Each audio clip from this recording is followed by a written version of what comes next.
Thank you very much for the nice introduction. It's so nice to see you all again. Today I'm talking a little bit about what we all touch base on, and I think it's really about narrowing down on the consumer, who I like to call the very blasé consumer. I know I'm one of them. I'm a tough consumer. I like texture, I like color, I like new technology, I like innovation, if we can use that word, which is totally, I feel, overused right now in our environment. And I know that I get upset when I buy a phone, and then a month later the new phone comes out and it has something that my old phone didn't have. And I have 18 employees, so I'm always trying to think who I can pawn that phone off on in my company so I can get the new phone. But then I think, well, that's not very fair. I should buy them the new phone. That's the much nicer thing to do, and I usually end up doing that.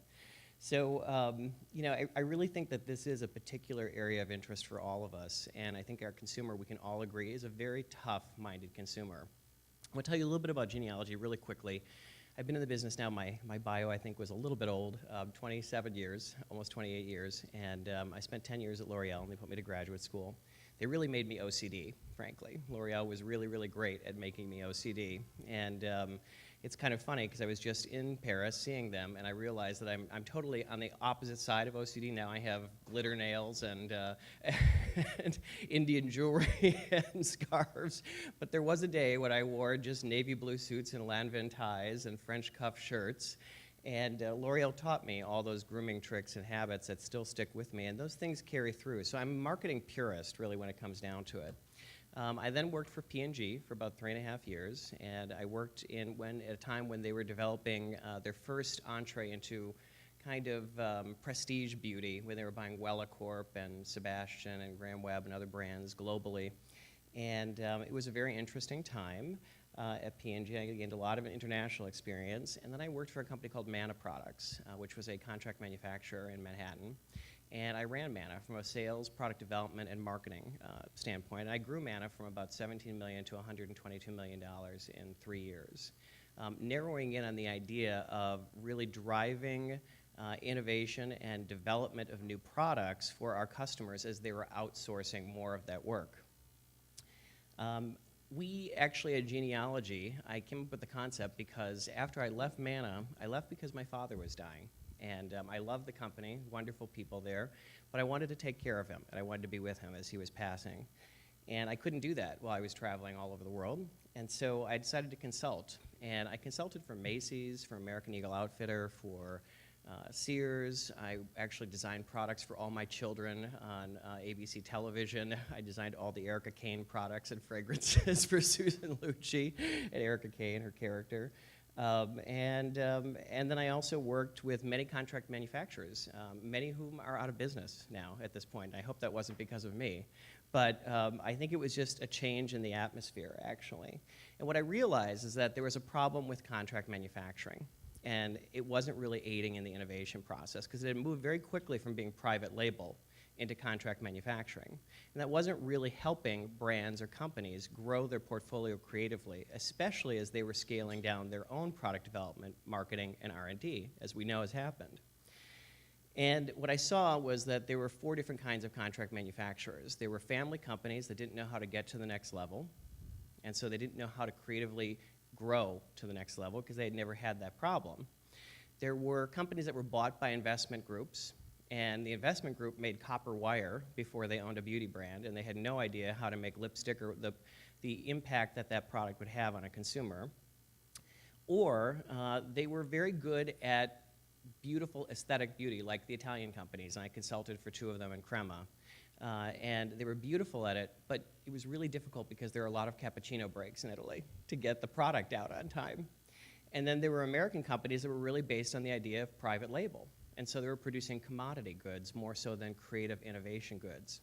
And I designed Genealogy to be a company that was specifically never to own a factory. So we subcontract out all of our manufacturing, but I send in my own scale-up chemists. I stock all my own raw materials, and I purchase and select all my raw materials, just like a chef would in a restaurant, picking it fresh every day, going to the fish market, so to speak, or going to the raw material vendors, and picking everything very, very exclusively and very fresh. I also work with think tanks, one at Harvard, one at Texas A&M, one at NYU, one at the Sorbonne, and one at University of Barcelona. in the dermatology and biomedical engineering departments in creating new raw materials that maybe can't get into pharmaceutical use, but they can get into the cosmetic market much quicker. And so Genealogy actually is a company that we have 6 chemists in a lab, and I have 2 other chemists who are scale-up chemists. I have 18 employees. We're designed to create marketing concepts, product development, and R&D. We are very flexible. We sell formulation, we sell bulk, we sell finished goods, we sell turnkey goods. And we launch 4 collections a year of what I call pret-a-porter, or ready-to-wear product. So each one is very innovative. And my clients range from Chanel and Guerlain and Clarins in Paris to Boots, to Mercadona in Spain.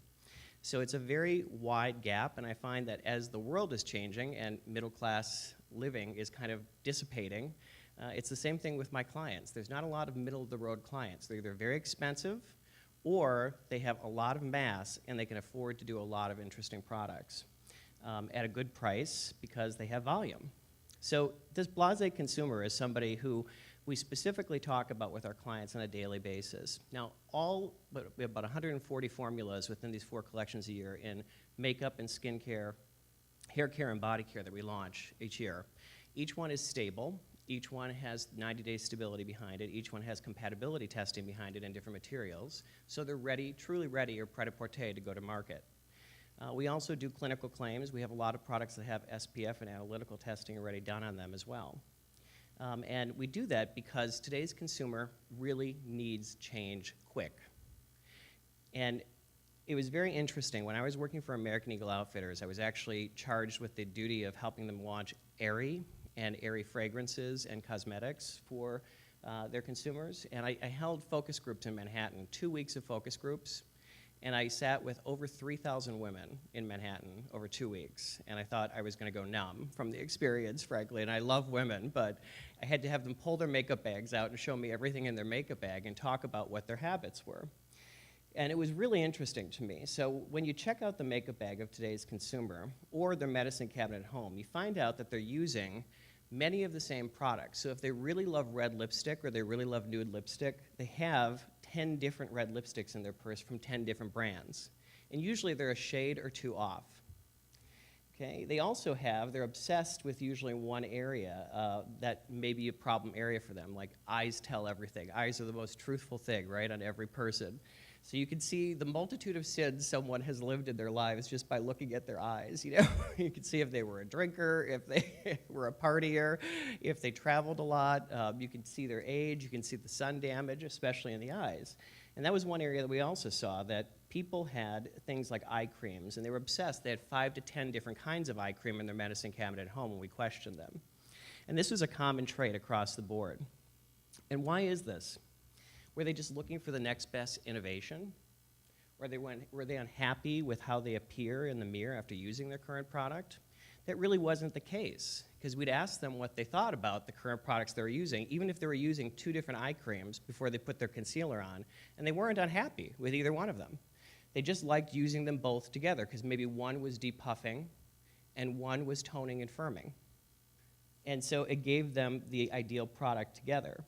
Or were they just trying to use different products to see different results? Sometimes this was the case. They were kind of hopping around and they ended up being collectors of these products. But really, it was about fulfilling different needs. So if they had dark circles under their eyes, or maybe they had a very thin lip, and they loved a lipstick in particular that was plumping, but it wasn't quite the right shade of red, so they'd use it as a base, and they'd put another red lipstick on top of it that was the perfect red that didn't have plumper in it. So what does today's consumer want? Just 10 years ago, consumers had really strong loyalty to a brand and its products, and Sonia yesterday in her presentation was really terrific in talking about Nivea, and I still reach for my little tin of Nivea lotion at home. It's right bedside by me, because it's something that's tried and true. It's something my mother used. It's something that's very evergreen, that we all feel like we can trust. And consumers had very strong loyalty. The average lifespan of a product, like a foundation or a powder or a mascara, Great Lash is a great example from L'Oreal or Maybelline, could be 20 years. And people would use it. I mean, my mother was a Lancome woman, And when my sisters, I have 5 sisters. I didn't have a fighting chance of being straight in this house, you have to understand. So my mother and my 5 sisters, when my 5 sisters turned 16, she took them to the Lancome counter to buy their Lancome makeup. And then my sisters remained Lancome women. And that's how things were done in the day of Estee Lauder and L'Oreal attacking the counters in the department stores. But it's very different now. Now we're lucky if a consumer stays loyal to a specific product in a brand for 5 years. I mean, sometimes brands can only get a product to last for 3 years, and they always want something new. Benefit is a great example, and they do it so well. They come out with the newest, latest, greatest constantly, constantly, constantly, not just because their retailers are pushing them, bless you, but also because you know, the consumers are demanding it. It's really interesting. This morning there's a book that just came out. It's called Hooked Up, and I have a publisher friend in New York, and they actually read the book already because they gave me the book before it was published or released. But I would really advise everybody in this room to pick it up. It's called Hooked Up, and it's about this generation that's in college right now. They're not millennials. They're the hooked up generation. And millennials have kind of been associated in marketing with being a little selfish, a little spoiled. They were the late children of the baby boomers, so they had everything they wanted in life. And you know, they have a bit of an arrogance when they're purchasing, and they're not afraid to say things online. And I think that in the last conversation that Benefit presented was really true. I think you do have to address it. I don't think you should be afraid of online negative comments or comments that are constructive criticism. You have to challenge it and face it, and I think it does give you more credibility. And that generation, the millennials, are really good at that. The hooked up generation, which is this generation that we're seeing right now, is really, really savvy, and they are very mobile. And it's really about being hooked up to the internet. It's about being hooked up together, and their idea of the, the permanence of a relationship in general, because they don't really believe that relationships are very permanent. This is not just young men, but young women too. So if you have children, I advise you to get the book Hooked Up, especially if you have daughters. Why do consumers today demand this constant new product innovation? And why are these young millennials and why are these hooked up generation people demanding these products? Because they really don't understand innovation. So really, what is innovation? If you ask 10 different raw material vendors, and there's 2 that we've been able to have at this conference, which I think is terrific, BASF and Ashland, and if you ask them what's new, they'll give you 10 different answers. If you go to 10 different packaging companies, they're going to give you 10 different answers about what's innovative. So what do these answers really mean to the consumer, however? Thus, are consumers really looking for innovation, or are they just looking for something that fits their lifestyle and their needs? So I really believe that I know we've been using it over and over again today, but I want to challenge that a little bit and be a little rogue, a little Sarah Palin here, and say innovation as a term is highly overused and misused, and thus means very little to today's consumer. Because if you look at phones, for example, and you look at across different kinds of phones, Blackberries to iPhones to Androids, everybody says they have the most innovative new technology, the most innovative new concepts, the most innovative new data plans, but what does that mean? It's so overused that we don't trust it anymore. The mindset of most people in the world is that they don't generally trust authority right now. If you go, I travel all over the world, if you go to any country, they're not happy with their politics in France. We're not happy with our politics in America. They're not happy with their politics in England. They're not happy with the politics in Germany. The EU is not happy with Angela Merkel in many cases. Angela Merkel's not happy with the EU. You know, we don't have a sense of trust anymore. And so we don't trust when a brand says to us, we're innovative. So I believe the term innovation as a marketing approach is dead. So what does today's consumer want if they don't want innovation? They want the Uber product. They want a product that affects their life, that affects their skin, their visual beauty, and once again, their life itself. They want something that's going to give them results 5 seconds after they use it, 5 minutes after they use it, 5 days after they use it, 5 weeks after they use it, and 5 years after they use it. They want to feel like what they're putting on their skin has a result. And I think we talked about this even in the application of facial machines. People are using facial machines because they see greater results. Like Krawchyk is an amazing example. Not only are you getting great cleansing and you're getting pore reduction because you're getting everything out of your pores, but it has a firming and toning quality as you're closing your pores to shift the skin to make it firmer. And the result is there 5 seconds and 5 years after you use the product. So I'm going to propose a different concept. Instead of innovation, the idea of orchestration. And I'll explain to you what I mean as we go into the next slide. But is this Uber product then the perfect innovation, or is it really the perfect product development orchestration? And I believe it's the perfect orchestration. If you go to see an orchestra, you have the brass section, you have the strings, you have the percussions, and the woodwinds. But if you're sitting in the audience at Lincoln Center and the string section doesn't show up, do you feel gypped? Do you feel like it's a symphony? Do you feel like it's Mahler? No, you don't. You have to have all four. And I believe the perfect product orchestration has all four as well. I think today's consumer demands this. They want the perfect packaging. We're going to go into each one of these specifically after this slide. They want the perfect actives.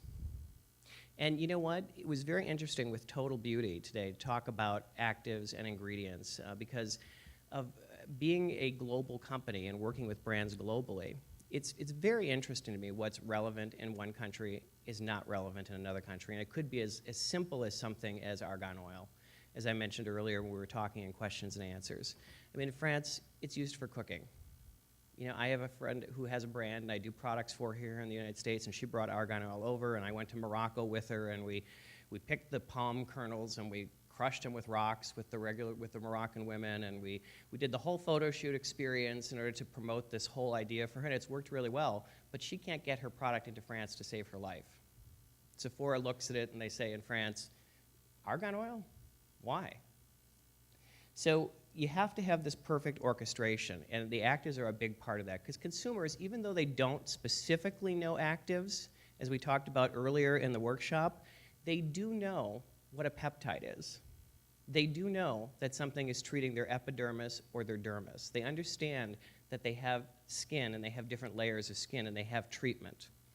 They do understand that the feel of the product is there because of butters or oils or a powder. And so actives are a key part. There has to be a sensory feel, okay? So the product has to give you a sensory feel in pot or in pan or in tube, and it has to show it on shelf. Because let's face it, it's a self-serve environment out there, isn't it? I mean, when's the last time you were in a Sephora and somebody actually helped you, let alone a department store? And that's not bad, but it's the truth. It's just the culture that we're in. The mobile device comments that we had yesterday about shoppers, I was shocked at that, but I'm not really surprised. I was shocked that the number was that high. That, what was it, like 22% of women check out a mobile device when they don't know a brand when they're shopping? I mean, frankly, I don't know how to even cut and paste on my BlackBerry. I guess, you know, it's probably my age, but, you know, I think it's an amazing skill that people can look those things up that quickly. I can never seem to find the internet. And then mystique is the last thing. I think that we give our clients too much information about our products. Benefit is really great at this. They create a mystique around something. They had a bronzer out a few years back called Dallas. And it really did well for them because it exuded that whole idea of the TV show. It exuded the whole idea that people still remember that's iconic in many countries.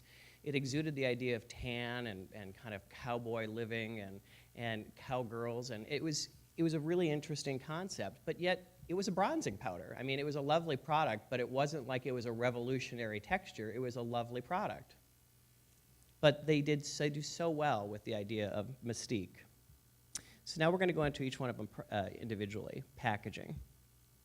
I have two really good friends. I used to also consult for Tolly out of Malta, and Andy Gatsby and Dorian Bianco, who own Tolly. We talk about this all the time, and they're huge advocates, by the way, of devices. They're doing a whole new line of devices at Tolly. But the package must be beautiful. A consumer doesn't want to open up a cheap compact. It doesn't matter if she spent $5 on it. She doesn't want to open up a cheap compact. She's embarrassed of it. It's like wearing a bad pair of shoes. You know, you don't want people to see you doing that. The package must be unique.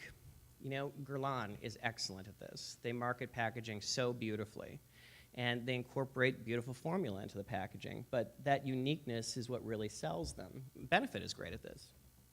The package must look expensive. Once again, it's not just about looking expensive, it has to feel expensive. It has to be quality made. The hinge has to be nice. It has to have a nice weight to it. It has to have a good metallization to it. It has to look expensive. It must be functional. You know, I used this yesterday. One of my clients is Chanel, and I love when they say this. And, you know, they're sitting there in full, you know, Chanel collection, 2012, and they say, we don't cook. You know, so don't give me I showed them a product once that you just push a plunger down, and these beautiful little beads go into a water solution, and you shake it, and it becomes this iridescent serum. And she said, that's cooking. We don't cook. We get served at Chanel. And I thought, wow, that's so cool, because, you know, she knows that her consumer is never in the kitchen. And if you think about it, right, could you imagine Coco Chanel in an apron? Probably not. So it has to be functional for the brand, and it has to be functional for the consumer. The package must travel well.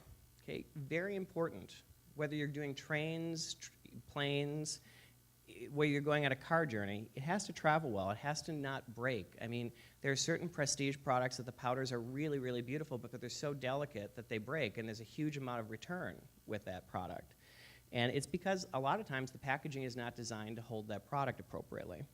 The package must be just the right size. Okay? In the United States, we have this huge fascination with small and big. Like, there is no middle road here. It's like the dessert bar outside. You know, there are little things and then huge things that you could share with the whole table. You know, and that's why we have the problems we have. I just saw statistics this morning on how they're saying that healthcare is going to be hit even harder with Alzheimer's growing in the United States because of obesity in the United States. So the package has to be just the right size. It has to be convenient, or it has to be big and elegant and showy. The package must be convenient to use, once again. Kind of goes into size. Mystique. This is the most important part. The product story has to be strong, but the product must be believable. Okay? You can't promise something that's unbelievable. And in the study earlier, like, I would have to say, if somebody told me that I had something I could wear for 12 hours for a sunscreen, I'd be like, no way. No way. There's nothing that I can wear for 12 hours that I don't have to reapply as a sunscreen. To me, it's not believable. You know, and I work with chemists, and I work with research chemists and PhDs and doctors and microbiologists, and it's a really difficult thing to keep something on your skin that long. I think the thing that we all avoid in beauty is that biology has to be something we accept. The skin is the largest organ of the body for a reason. It keeps everything out. Let's not try to convince our consumers that it puts things in. The product story must tell the consumer enough to validate the product's function. So just enough to validate the function. But I don't believe, and but you shouldn't tell them any more than that. I also believe the product story needs to be global. Okay? And I love what Benefit just talked about with localization in marketplaces, but I think that there is a way to create products for global brands that can be global. And with my background in L'Oreal and P&G, that was really what we did on a regular basis. And I know you do that at Nivea and at Beiersdorf. I mean, you have to take the advertising and you have to make it work in that environment. But the formula has to work. There are exceptions. Asia is an exception. The product story must be socially conscious. Consumers want something that says something good about the product. They don't want to think that somebody's in a sweatshop or a child is making the product, or it's coming from someplace that has discretionary or non-discretionary use of safety or GMP tactics. And most importantly, the product story needs to leave some things to the consumer's imagination or a sensory experience. And I always say to my clients, don't give them too much. It's kind of like going on a first date, and your date tells you everything about their life at dinner the first night. I mean, let's be honest. Would you want to see them again? You'd think they're really creepy, right? It's like, that's enough. Go away. I don't want to talk to you now. and so leave something to be desired. Make the product sexy. Make it alluring. Give them something that clings them back to the product. Sensory feel. Must look enticing to the touch, as we talked about before. It's a self-sell environment. One thing I can only stress enough is we don't design any products that are airtight at Genealogy. And I think it's really important because the consumers need to be able to touch the product. They need to be able to feel the product and see the product. The product, once again, not airtight. The product must feel unusual to the touch. So, we enlist textures, and I think this is a really interesting way, I believe, to do this, is to look at things like from Greek yogurt to creme francais to pure, heavy cream in texture. Where are you aiming that target and that sensory feel? And it has to have a visceral contact with the consumer. So food is a really good place to turn to that we all have an interaction with because we like the sensory feel of it. The product must apply easily and sensually to the skin. Now, sensually, I don't mean in a sexual way. I mean, it must invigorate their senses when you're applying the product. They must have an experience with it, okay? The product must feel extraordinary going on the skin and have an evolution on the skin. So an example would be like a really great cream. It could look like a really thick creme francais, and you put it on the skin, and it goes from a thick cream to almost an oil, to a gel, to a water, and then it dissipates into the skin. And that sensory experience is really key because it sets the product apart from other things on the shelf right next to it. The actives. Big believer in actives. Every cosmetic I design has actives in it. Every active product or skincare product or treatment or body product or hair care product has a cosmetic approach to it. The borders are no longer there. It has to cross over. The actives must have a natural story, and they must have an organic story. And I love the honesty in this room about that. I really do. I appreciate it because what one person considers organic and natural, there really is no clear definition. And you can go to the Soil Association in England, or you can go to EcoCert, or you can go to USDA NOP, and they're all going to tell you something different. And frankly, they're all marketing claims. There is no definite answer to natural and organic, but you have to feed into the concept. You have to use a material that maybe comes from a renewable resource organic source. You have to have something that's natural in the story, and you have to have something that's technical in the story. You have to give them a little piece of everything, because remember, you're looking at, it's the law of averages. You're looking at 20 consumers. You want them to each find something to identify with in that product. Okay, and the actives must be from a reputable source. It's very interesting. Years ago, about 4 or 5 years ago, I did a project for Sephora Paris. It was a brand, and I designed the whole brand for them. And they insisted on using these pigments that were out of China. And not that all things out of China are bad. I'm not saying that. I want to say that before I go farther in the story. But there was no heavy metal count on the pigments. And I spent literally over $100,000 doing the heavy metal count studies, because LVMH insisted that I did. And then when I presented it to them, they said, oh, that's great, just keep it on file for us. And I thought, you've got to be kidding me. You're the ones who told me to use these pigments. They weren't from a reputable source, and I spent over $110,000 on heavy metal studies. And now you don't even want to see it? And so the reputable source thing really came into the picture. They didn't feel like the source was reputable themselves, so they made me validate the source by doing the testing. So cut out that process. Buy products from people who you know have reputable products, and I think that's really important. And that could be anywhere in the world, but you have to look into it. I have a friend who's an eco-agent, and he actually has a hair care brand. And he's from the Amazon. He's from an indigenous tribe along the Amazon. And he flies into the Amazon to help people protect their land, because there's a lot of raw material companies that are global that are going to the Amazon and buying that land and throwing the indigenous people off, almost like the Dutch did with Manhattan with the Indians. Not that I'm targeting the Dutch, believe me, I love the Dutch. But it was a different time. We're not imperializing the world anymore. So, EcoCert can be bad if you think about it, if you're doing that in the environment. So you have to make sure that the product's coming from a reputable source, the actives. The actives must be ethically derived. They must be clinically proven. We work with Boots, too, as a client. We're the only U.S. vendor approved to work with Boots. And we don't use any botanicals or any technical products, peptides, or anything that have a raw material story that isn't in vivo and in vitro proven. So something has to be clinically proven. The actives must both treat, and this is just one approach, but this is an approach I like to take. They have to treat the epidermal and the dermal layers of the skin. I like to think of this as, let's erase the sins of the past in the epidermis, and let's stop them from forming in the dermal area. Okay, so a good example would be using maybe organic or natural derived concentrates or actives for treating the epidermis, and using peptides to treat the dermal layer. And the actives have to have an effect on the consumer's skin and thus life. If they don't have an effect, don't use it.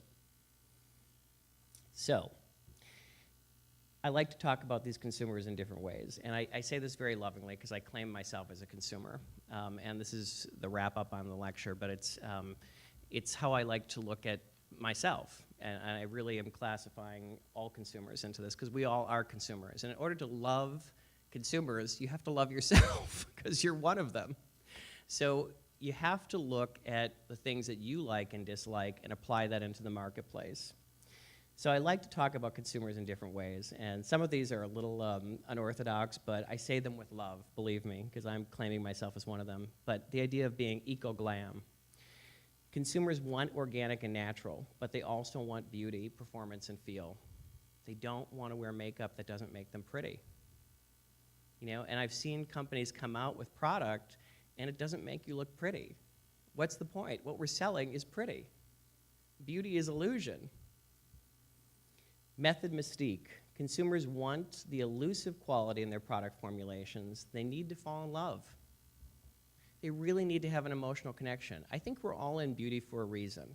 We're all in formulation for a reason. Even I'm talking with some of the legal people in the room today, like Judith and her colleague who just arrived, and you know, they're in beauty because they love that consumer connection.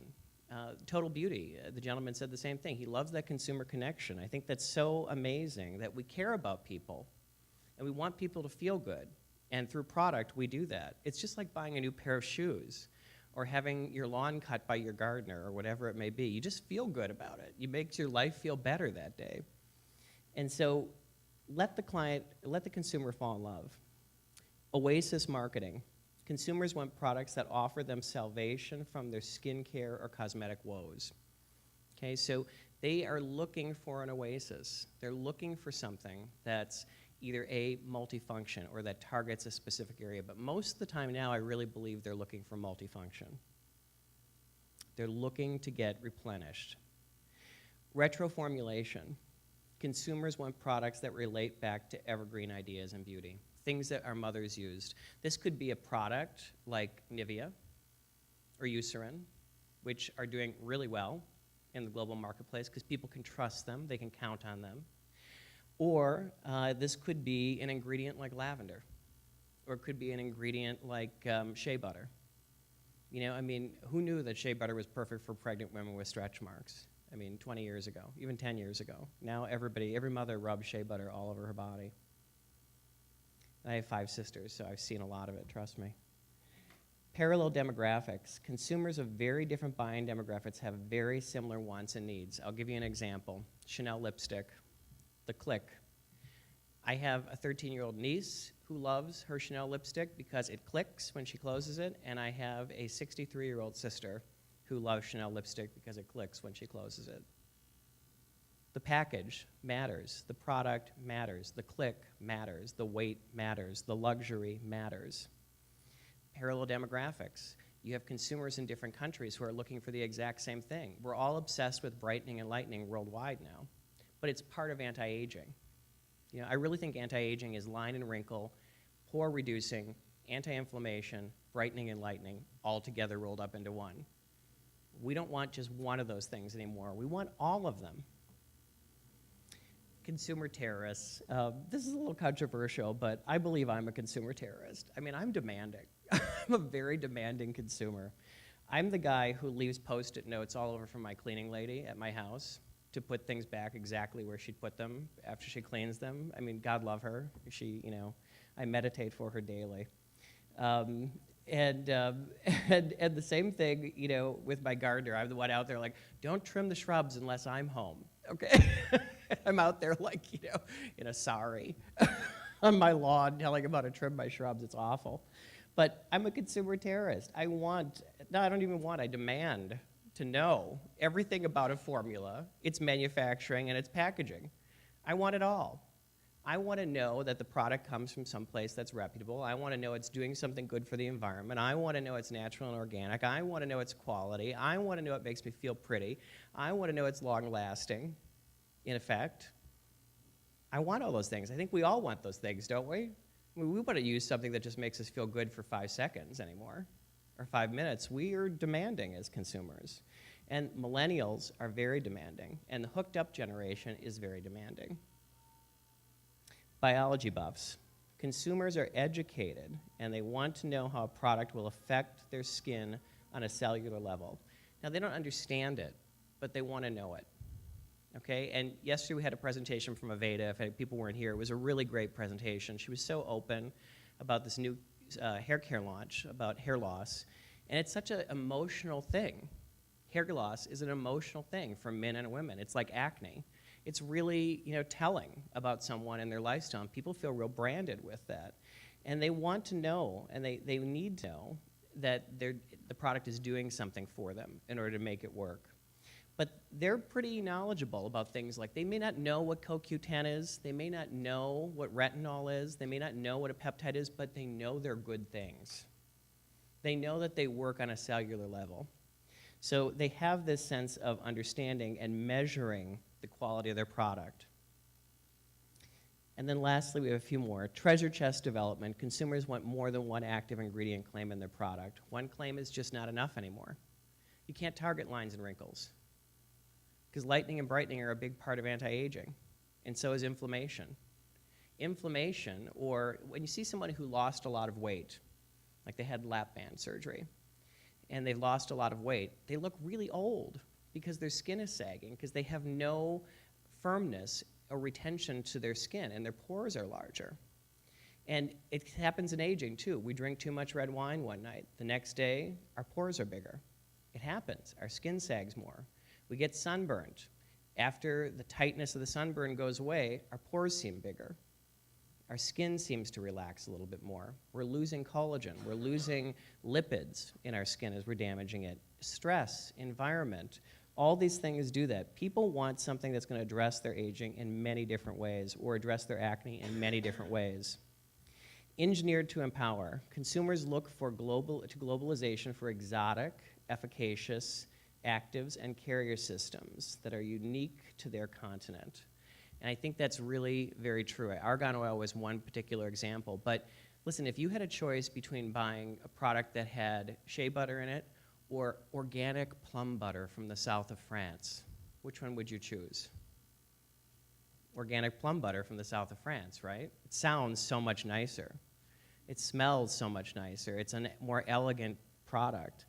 And that's exactly what I'm talking about. People are fascinated by exotic locations. If they can't travel there, they want a little piece of that in their product. And then lastly, our price gypsies. Consumers will travel anywhere and everywhere.